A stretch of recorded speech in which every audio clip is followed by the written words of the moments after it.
여러분, 오늘 집에 오시는 길에 주유소 지나치셨나요? 혹시 기름이 반 이하로 남아 계신다면 이 영상 다 보시고 나서 바로 주유소로 가셔야 할 수도 있어요. 왜냐고요? 지금 중동에서 엄청난 일이 벌어지고 있거든요. 2주 후면 기름값이 리터당 최대 150원까지 더 오를 수 있다는 전망이 나오고 있습니다. 이게 단순한 소문이 아니에요.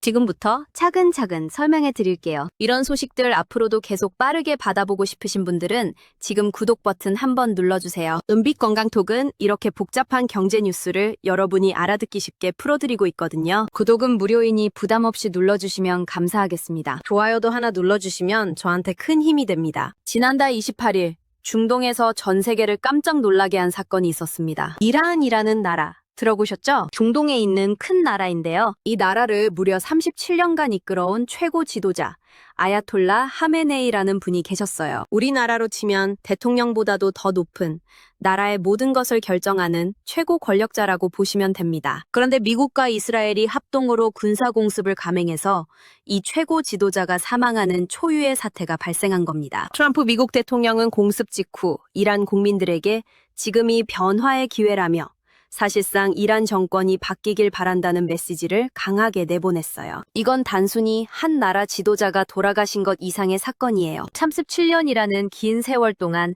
한 나라를 이끌어온 지도자가 갑작스럽게 없어졌으니 이란이라는 나라 자체가 크게 흔들릴 수밖에 없고 중동 전체 분위기도 완전히 달라질 수 있는 상황이 된 거죠. 트럼프 대통령은 목적을 달성할 때까지 공격을 멈추지 않겠다고 밝혔는데요. 전문가들은 이 사태가 적어도 한 달 이상은 이어질 것으로 보고 있습니다. 자, 그럼 이란과 미국의 전쟁이 왜 우리 기름값이랑 연결이 되는지 설명해 드릴게요. 중동 지역에 페르시아만이라는 바다가 있는데요. 이 바다에서 원유를 실은 배들이 나오려면 반드시 지나야 하는 좁은 뱃길이 있어요. 바로 호르무즈 해협입니다. 이 해협이 얼마나 중요하냐면요. 전 세계 바다로 운반되는 원유의 약 20%, 그러니까 5통 중에 한 통이 이 좁은 길을 통해 나온다고 보시면 됩니다. 그런데 이란이 바로 이 호르무즈 해협을 막겠다고 선언한 겁니다. 실제로 지금 이 해협을 지나가던 민간 유조선 3척이 정체불명의 발사체에 피격됐고요. 현재 유조선 150척 이상이 페르시아만 안에 발이 묶여서 꼼짝도 못하고 있는 상황이에요. 원유를 실은 배들이 길이 막혀서 나오지를 못하고 있는 거죠. 전 세계 대형 선박 회사들도 이 해협을 통과하는 걸 전면 중단했어요. 혹시 이 길로 가다가 배가 피격되기라도 하면 그 피해가 어마어마하니까요. 배 보험료도 기존보다 최대 50배까지 올랐다고 하니 배를 운항하는 것 자체가 큰 모험이 된 상황입니다. 당연히 기름값도 요동치고 있겠죠? 공습이 있던 날 바로 국제유가가 12%나 폭등했습니다. 12%면 얼마나 되는 거냐고요? 쉽게 말씀드리면 어제까지 10,000원 하던 기름이 하루아침에 11,200원이 된 거예요. 현재 국제유가 전문가들은 상황이 더 나빠지면 배럴당 최고 150달러까지 오를 수 있다고 경고하고 있어요. 2022년에 러시아가 우크라이나를 침공했을 때 기름값이 확 올랐던 거 기억하시죠? 그때보다도 훨씬 더 심각한 상황이 될 수 있다는 겁니다. 그렇다면 우리나라는 왜 이게 이렇게 큰 문제가 되느냐? 우리나라는 쓰는 원유의 70% 이상,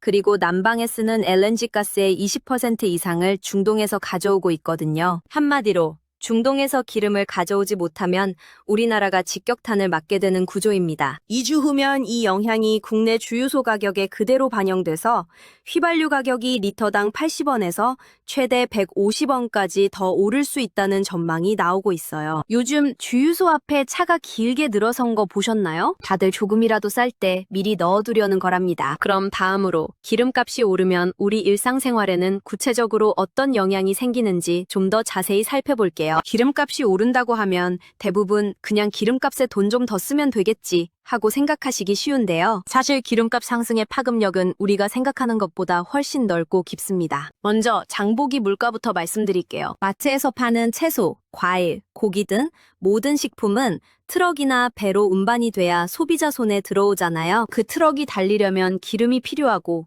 기름값이 오르면 운반 비용도 같이 올라요. 그러면 결국 그 비용이 식품 가격에 그대로 반영이 되는 거죠. 특히 비닐하우스에서 키우는 채소나 과일은 더 큰 문제예요. 겨울철에 따뜻하게 유지하려면 난방을 해야 하는데 그 난방비가 기름값과 직결되거든요. 난방비가 오르면 농사 짓는 분들은 부담이 커지고 그게 고스란히 소비자 가격으로 이어집니다. 전문가들은 이번 사태로 생활 물가가 3에서 5% 정도 더 오를 수 있다고 보고 있어요. 요즘도 장볼 때마다 물가가 너무 올랐다고 느끼시는 분들 많으실 텐데 거기서 또 35%가 더 오른다고 생각하시면 체감이 되실 거예요. 그 다음은 전기랑 가스 요금입니다. 우리나라에서 전기를 만들 때도 가정에서 쓰는 도시가스도 상당 부분을 수입 에너지에 의존하고 있어요. 국제 에너지 가격이 오르면 발전 비용이 올라가고 그게 결국 전기요금 인상으로 이어질 수 있거든요. 겨울철 난방비 폭탄으로 힘드셨던 분들 기억하시죠? 상황이 장기화되면 그런 부담이 다시 커질 수 있다는 점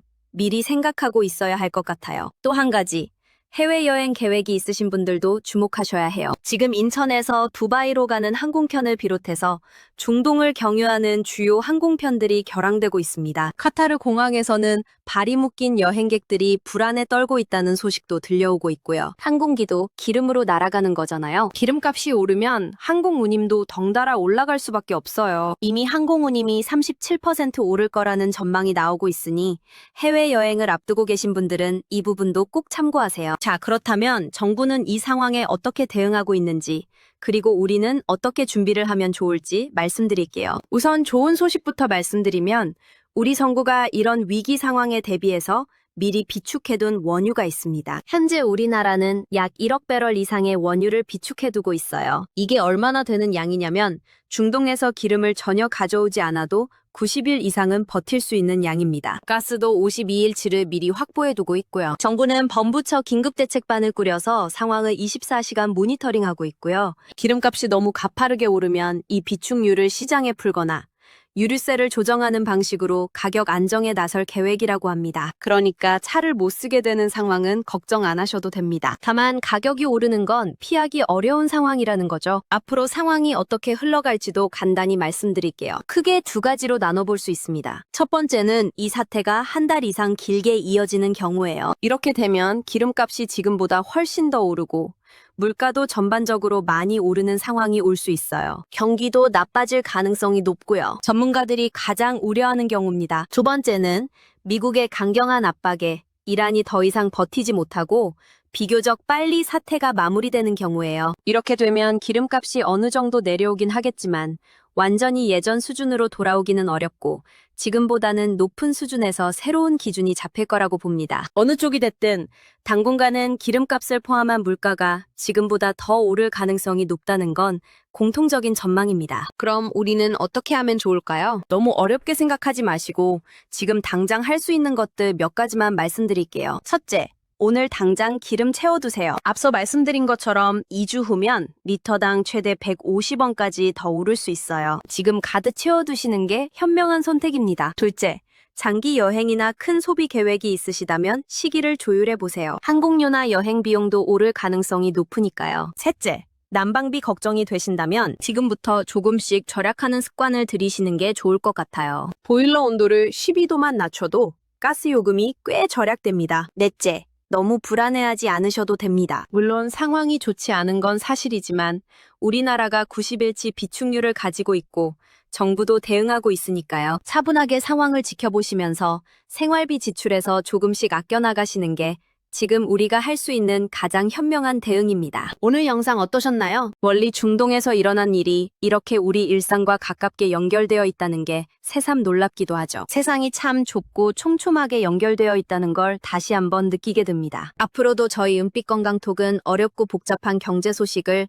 여러분께서 이해하기 쉽도록 쉽게 풀어드리겠습니다. 도움이 되셨다면 구독과 좋아요 부탁드리고요. 주변에 이 소식에 대해 모르고 계시는 분들이 계신다면 영상 공유도 부탁드립니다.